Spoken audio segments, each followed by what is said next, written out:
The last few days have seen a lot of discussion surrounding Pokémon Scarlet and Violet, the latest generation of mainline Pokémon games.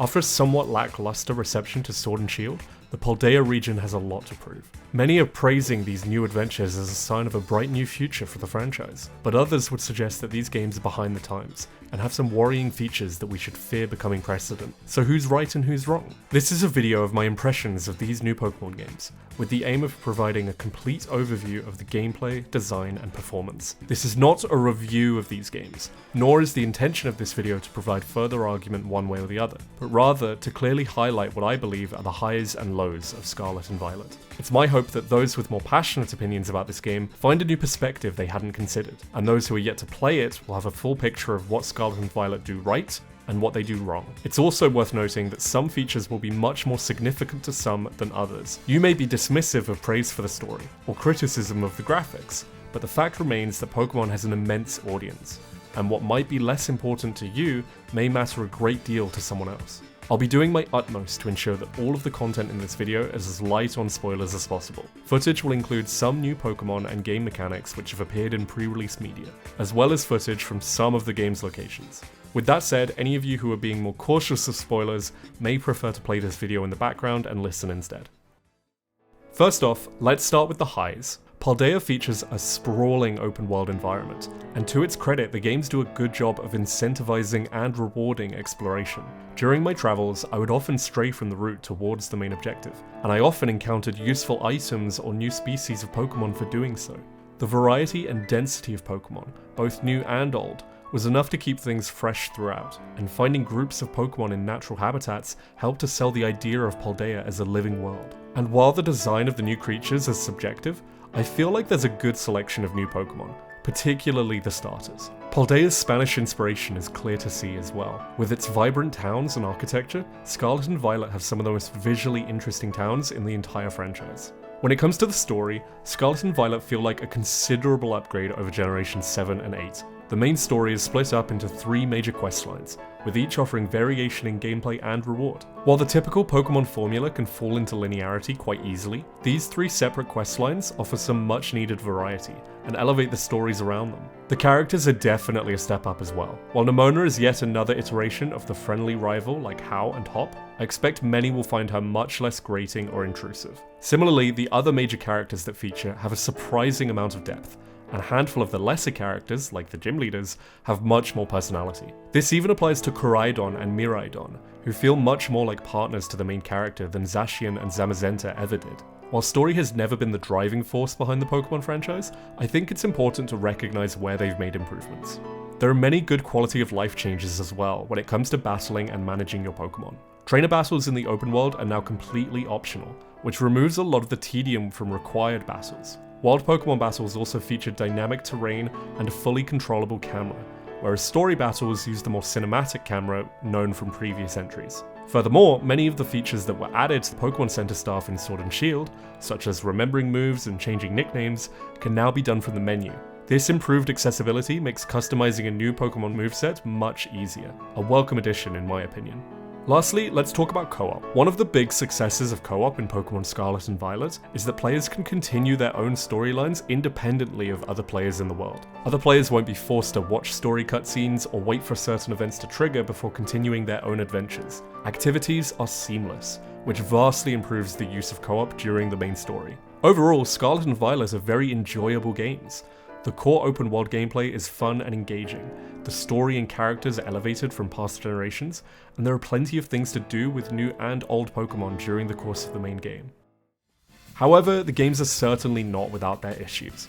Let's address the lows. First, let's tackle the big one, performance. Put simply, these games do not run well. NPCs and models will run at a lower frame rate when far from the player, meaning that choppy animations and glaring visual discrepancies are incredibly common. Slowdown is very frequent, particularly in cities or during weather events like rain or sandstorm, which is a disappointment considering the graphics themselves aren't particularly polished either. Many textures and shadows look jagged, and there are numerous instances where the lighting flickers or changes suddenly. Some users have reported motion sickness as a result of flickering textures and graphics, while others have shared clips of particularly terrible graphical glitches in which whole areas of the map would suffer from visual issues. I myself have experienced frequent, severe slowdown during extended play sessions, as well as a crash during one of the game's gym challenges. One suspected cause for these performance issues at present is a memory leak, which causes game performance to dip while in or around cities. It remains to be seen if or when this will be addressed. But it's important to address that many of these problems can have direct impact on gameplay as well. Wild Pokemon suddenly loading in moments before I ran into them was a common occurrence, which quickly became tedious. And the ride Pokemon, Koraidon or Miraidon, depending on your version of the game, would often get stuck on terrain or experience buggy interactions. Co-op is also particularly bug-ridden. While playing in co-op, I encountered faulty animations, instances where other players would appear in mid-air, and so on. Performance issues were also exacerbated by co-op with more frequent slowdown, but this is expected given the circumstances. Nevertheless, compared to other open world games on the Switch, like The Legend of Zelda Breath of the Wild or Xenoblade Chronicles, it's fair to say that the severity of these performance issues is exclusive to Scarlet and Violet, rather than a result of the hardware of the Nintendo Switch. While the performance and gameplay problems may not be enough to truly dampen the enjoyment of the game for some, it's impossible to ignore them during the course of the game. Next, let's talk about gameplay specifics, starting with battling and levels. Once again, difficulty is pretty much non-existent in this generation, and while not terribly surprising, it's arguably much more noticeable this time. With the addition of auto battle, as well as experience gain from catching Pokemon, battling trainers, and completing raids, it's very easy to overlevel. I found myself having to skip the overwhelming majority of trainer battles, as well as rotate members of my team in order to keep the levels in line with those of the story bosses. This issue is exaggerated by the fact that the game features linear scaling, meaning that the levels of gym leaders and other story battles do not scale in accordance with what you've accomplished around the map.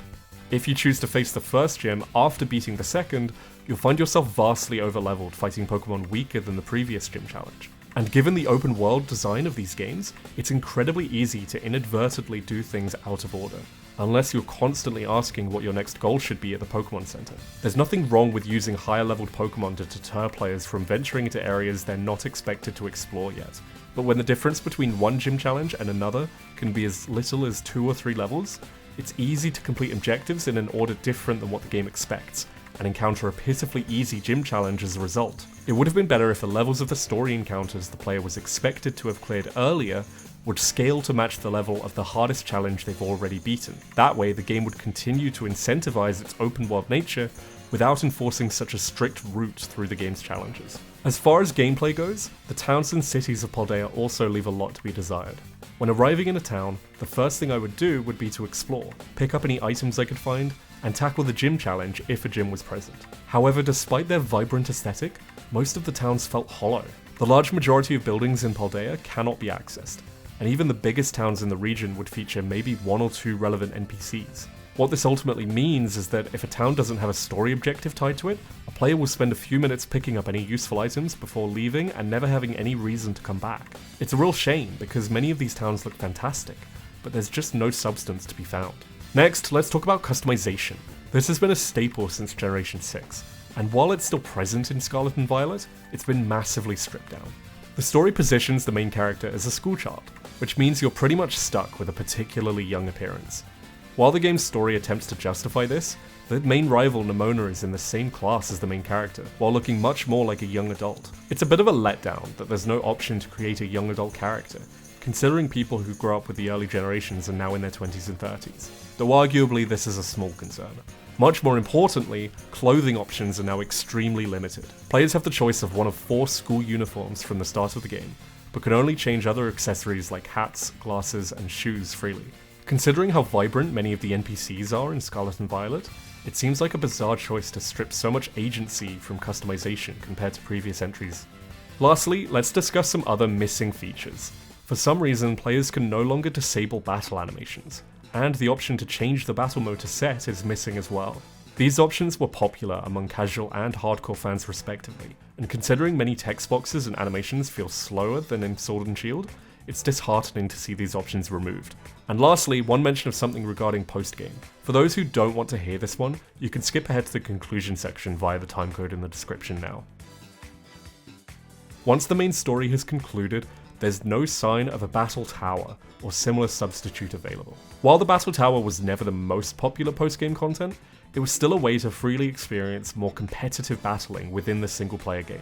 It's been proven time and time again with the Battle Frontier, the Pokemon World Tournament, that these games can have enjoyable post-game content. To see these options neglected, and the compromise that used to be the Battle Tower discarded as well, is baffling.